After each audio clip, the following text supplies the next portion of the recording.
A'udzubillahi minasyaitonirrajim. Bismillahirrahmanirrahim. Assalamualaikum warahmatullahi wabarakatuh. Innal hamdalillah nahmaduhu wa nasta'inu wa nastaghfiruh wa na'udzu billahi min syururi anfusina wa min sayyiati a'malina. May yahdihillahu fala mudhillalah wa may yudlil fala hadiyalah. Asyhadu an la ilaha illallah wahdahu la syarikalah wa asyhadu anna Muhammadan abduhu wa rasuluh. Allahumma shalli wa sallim wa barik ala hadzal nabiyil karim wa ala alihi wa sahbihi ajma'in. Bapak Ketua Masjid beserta pengurus yang saya hormati, alim ulama, tokoh masyarakat, cerdik pandai, Bapak Ibu orang tua yang saya muliakan, hadirin hadirat yang semoga kita semua senantiasa dirahmati oleh Allah. Tidak bosan-bosannya kita selalu mengucapkan alhamdulillahirabbil alamin, bersyukur kita kepada Allah atas nikmat iman yang Allah karuniakan sehingga ringan langkah kaki Bapak Ibu menuju masjid yang kita cintai ini. Duduk menjelang waktu syuruk, semoga kita mendapatkan apa yang dijanjikan oleh Rasulullah, haji mabrur sempurna. Bersolawat kita kepada Rasulullah SAW dengan ucapan Allahumma sholli ala Sayyidina Muhammad wa ala ali Muhammad. Semoga dengan ringannya lisan kita ini bersolawat, kita mendapatkan syafaat di yaumil akhir kelak.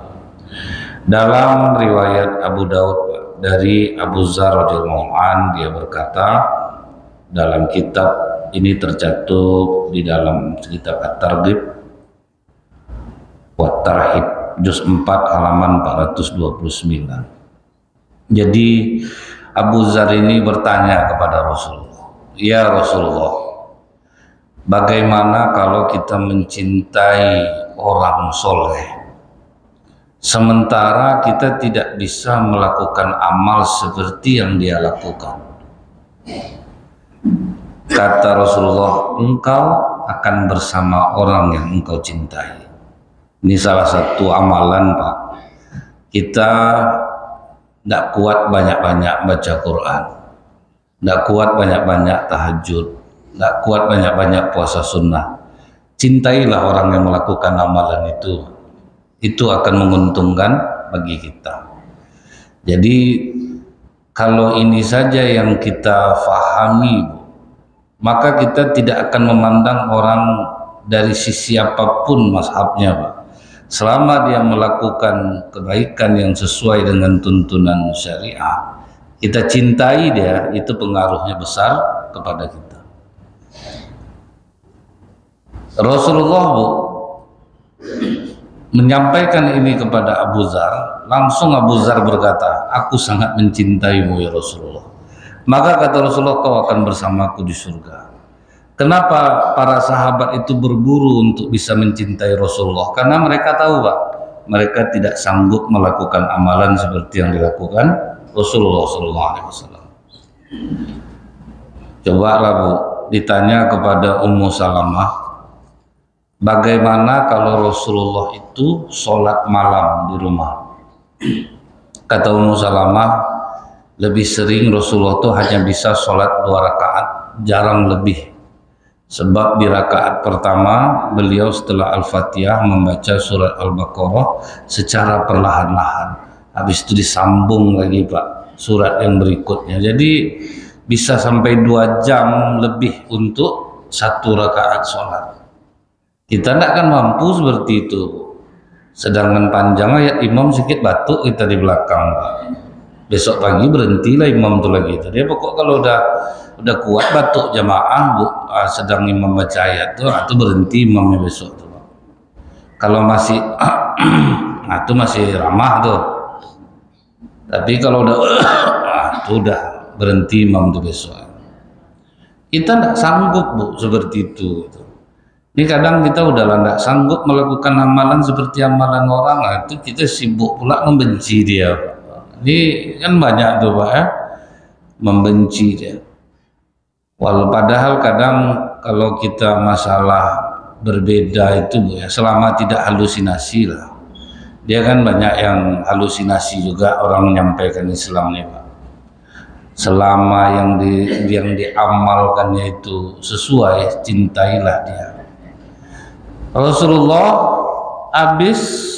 pernah habis sholat malam Pak. Rupanya ada sahabat yang ikut di belakang. Pas Rasulullah Assalamualaikum Bu, nampak dia udah mereng badan sahabatnya Pak. Kau ikut aku tadi, kata Rasulullah. Iya ya Rasulullah. Apa yang ada di pikiranmu? Menyesal aku ikut di belakangmu. Nah, itu nggak sanggup Pak, mereng badannya sekali. Itu yang dikatakan Ummul Mukminin Aisyah.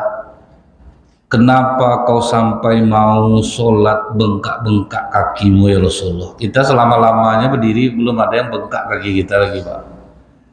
Tapi Rasulullah itu sampai bengkak. Kau kan sudah dijamin masuk surga. Dosamu yang lalu yang akan datang sudah diampunkan. Kata Rasulullah, tidak layakkah aku menjadi hamba yang bersyukur? Nah, itu. Jadi Rasulullah itu walaupun sudah dijamin masuk surga, tetap sholatnya lebih lama pula daripada orang biasa. Cuman ada juga pemahaman dalam Islam yang saya maksudkan yang halu tadi itu Bu.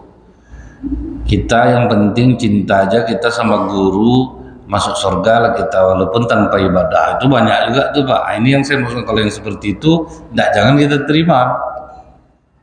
Di Bukit Tinggi aja banyak nih Pak. Nah, ketemu saya itu bukan hoax, ketemu saya. Ibaratnya lebih mulia guru daripada orang tua.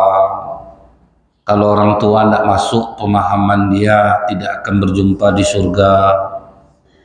Kalau untuk masalah sholat, store aja ke gurunya duit per bulan berapa, nanti gurunya yang mewakili Pak.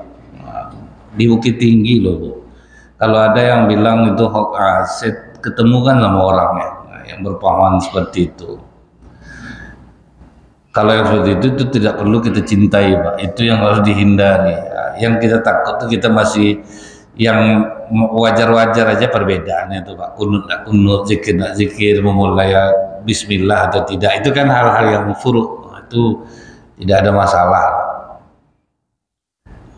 Dan kecintaan para sahabat kepada Rasulullah itu tuh Bu ya, sampai ke tingkat betul-betul loyalitasnya itu sangat tinggi Pak. Kita ambil contoh ya Bu ya, para sahabat ketika waktu perang Badar kan Rasulullah mengatakan turunkan barang-barang di sini. Dalam riwayat itu di sebelah utara Badar. Semua sudah menurunkan barang-barang Pak. Kemudian datang Al-Habab, salah seorang sahabat Ansor yang tidak kita kenal sebetulnya. Al-Habab ini tidak terkenal juga di kalangan sahabat. Dia bertanya kepada Rasulullah, maaf ya Rasulullah, apakah kau menentukan tempat itu karena wahyu dari Allah atau pendapatmu sendiri? Kata Rasulullah, ini pendapatku sendiri. Kalau begitu aku berbeda denganmu ya Rasulullah. Seharusnya sumur Badar yang kita kuasai. Jadi walaupun pasukan kita kurang minum, paling tidak tidak kurang makan, paling tidak kurang minum. Kata Rasulullah, Pak, Al-Habab benar, pindahkan barang-barang. Jadi para sahabat itu, kalau memang itu wahyu dari Allah, kami akan terima. Itulah saking apanya Pak takutnya. Tapi kalau memang pendapatmu pribadi Rasulullah, aku berbeda. Apa ndak cinta kita sama Rasulullah jadinya Bu ya? Rasulullah ndak diterima pendapatnya Pak. Benar pendapat orang, terima dia. Kita siapa betul kita nih kadang. Sampai ndak bisa dibantah pendapat kita ini Pak. Kadang udah main-main orang lama dan tidak aja gitu. Lama aku dari kau di masjid ini lagi. Ada main itu jadinya Pak. Main siapa yang paling lama, ada macam anak-anak kelahi Bu. Lama aku di sini lagi, tua aku di sini nih. Bapak aku yang mewakafkan tanah ini ada. Kalau udah kalah dapat. Jadi kita tuh tidak akan sanggup melakukan amalan seperti Rasulullah tuh. Walaupun dia seorang nabi, dia tidak dibedakan pendapatnya, benar pendapat orang, Rasulullah rela menerima. Kalau kita kan ego tinggi Pak. Nah, jadi itu gunanya kita tuh mencintai orang-orang soleh itu Bu ya. karena rupanya menguntungkan bagi diri kita yang tidak sanggup melakukan amalan yang seperti dia lakukan. Di antara bapak ibu ini ada yang rajin betul baca Quran, kita cintai dia. Ada yang rajin sholat tahajud karena kita nampak postingan dia sering tengah malam ngajak orang tahajud itu Pak ya. Kita cintai dia. Karena kita tidak akan kuat seperti itu. Ini kadang udah nengok orang tahajud ala ria tuh, maka di posting-postingnya tuh. Puasa ria tuh, udah lah terserah dia lah mau ria mau enggak tuh. Yang penting kita tidak sanggup seperti dia Pak. Dan memang iya Bu, banyak juga yang ibu-ibu ini akhirnya hangus juga amalan itu jadinya. Puasa sunat bikin video. Assalamualaikum guys, jam 4 subuh ya guys ya. Saatnya kita sahur guys. Dia Bu ya, kalau rianya tuh temporer oke lah Pak, sementara. Tapi udah lama-lama itu terus, itu yang susah itu. Tahajud malam menampakkanlah dia sedang sholat tuh, itu Pak ya. Maka dibilang orang-orang di Mekah ya, orang Indonesia ini pembohong banyak. Foto dia di Ka'bah padahal dia tidak berdoa Pak, gini aja fotoku, ambil video, nampak Ka'bah sedikit, nampak Ka'bah, oke, belakang, jalan belakang, oke. Maka udah dihitung sama Syekh Sudes Bu, Imam Masjidil Haram, orang Indonesia ini pembohong. Mereka tidak berdoa, foto dekat Ka'bah berdoa, itu posting. Kalau baru-baru oke lah, ini yang udah lama-lama itu yang usahakan lah. Kalau ria-ria di awal tuh anggaplah latihan Pak. Kalau udah lama-lama, misal macam bapak ibu nih ya, udah lama-lama aku sering udah jamaah ke masjid, apa guna juga diposting lagi Pak. Karena bapak walaupun dipuji ataupun tidak kan tidak ada masalah lagi, karena memang udah rutinitas bapak ke masjid. Jadi jangan kita membenci sesuatu yang kita tidak sanggup mengamalkan seperti itu. Cuman yang ria jangan pula lah selalu mempostingnya. Tidak usah kita memposting amalan lagi Bu ya. Dalam kita dagang aja, memposting pun hati-hati kita. Banyak orang Bu sudah dipostingnya dagangan dia bangkrut rata-rata. Itu karena ain ini macam-macam Pak. Ini bukan dari mata aja Bu, dari rencana kita. Misalnya ibu romantis sama bapak, sudah tuh bikin video lari-lari di pantai, slow motion lah tuh Pak.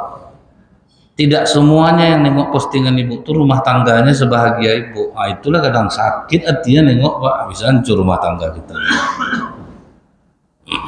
Jadi posting-posting amalan bentuknya bagus, apa salahnya kita posting?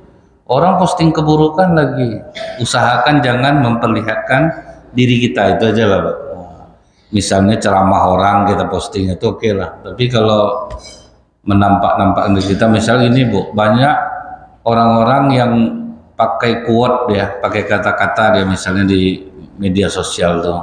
Ingatlah Bapak Ibu bahwa kita harus menjadi orang yang selalu berdharma.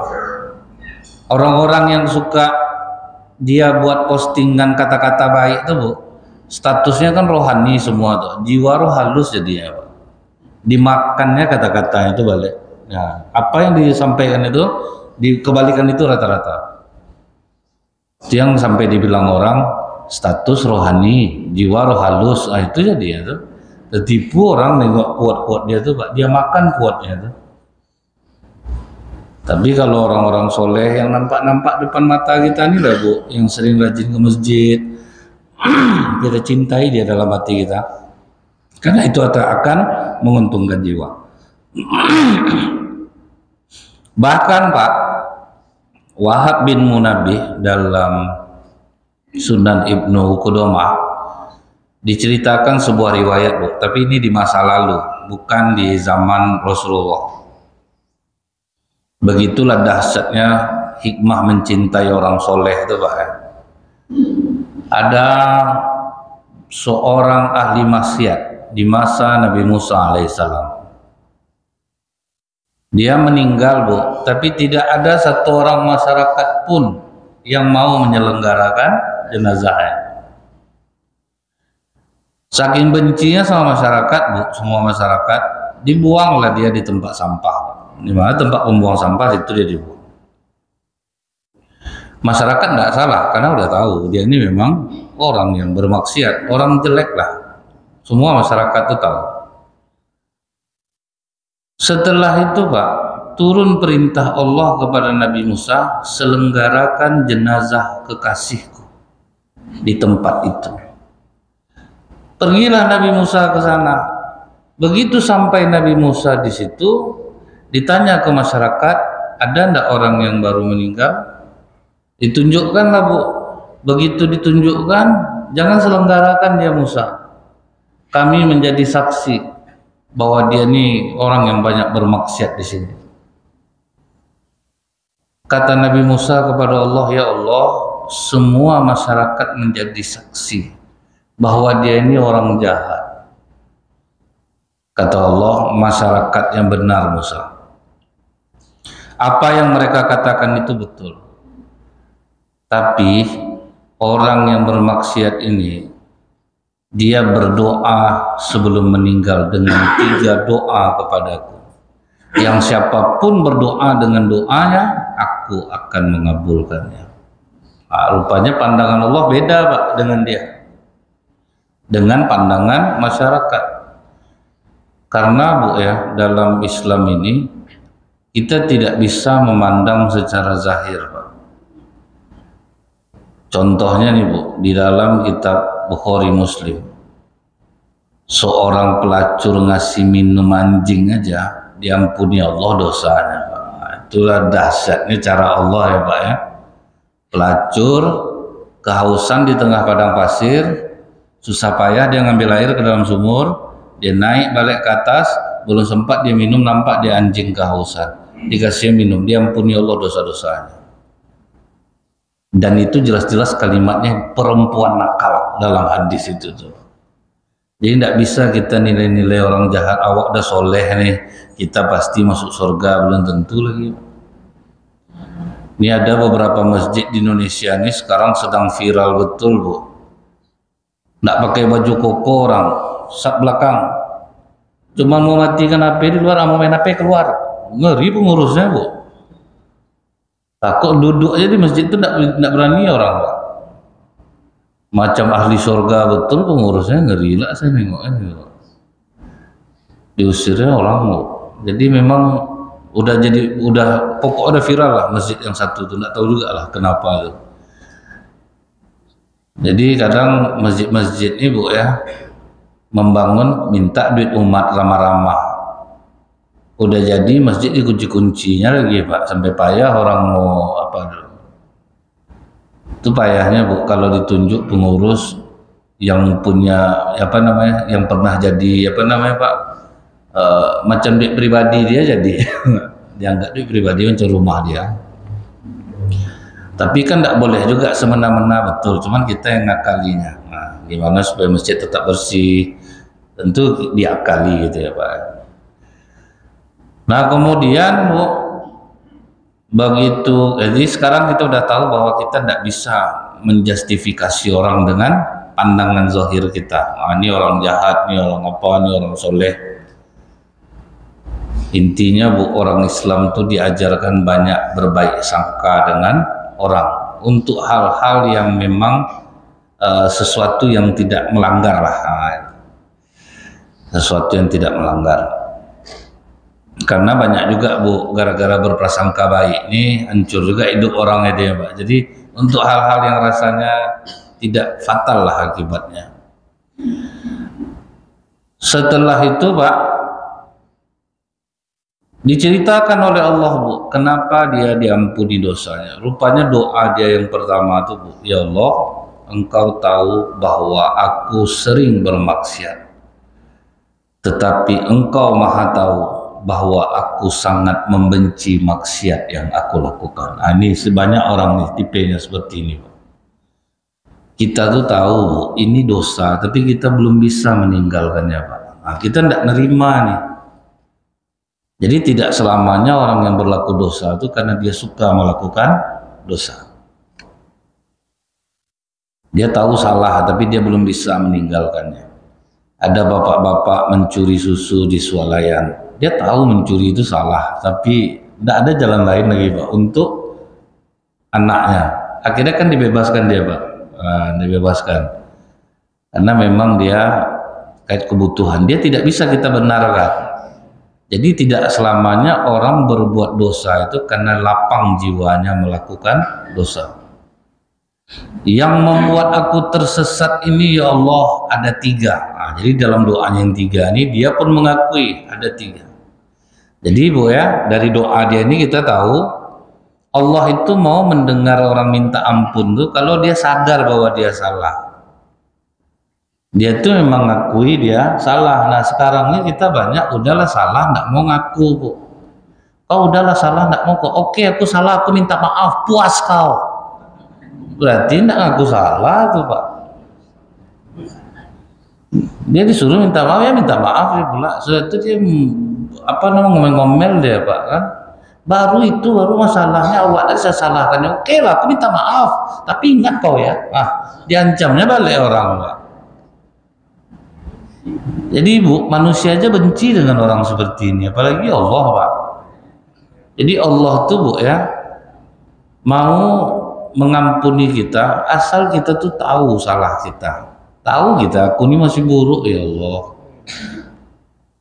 Setelah itu apa kata orang yang bermaksud ini? Ada 3 hal yang membuat aku sesat ya Allah. Yang pertama hawa nafsu yang selalu bersamaku. Hawa nafsu ini Bu kita semua tahu Pak. Jangan kita lagi, Allah aja dilawannya. Jadi tidak mudah Pak.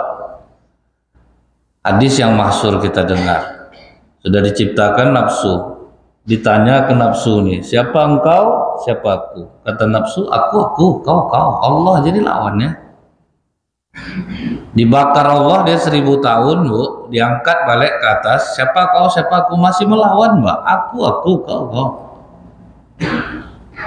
Dilaparkan Allah dia 1000 tahun, baru dia nyerah, aku adalah hambamu, engkau adalah Tuhanku.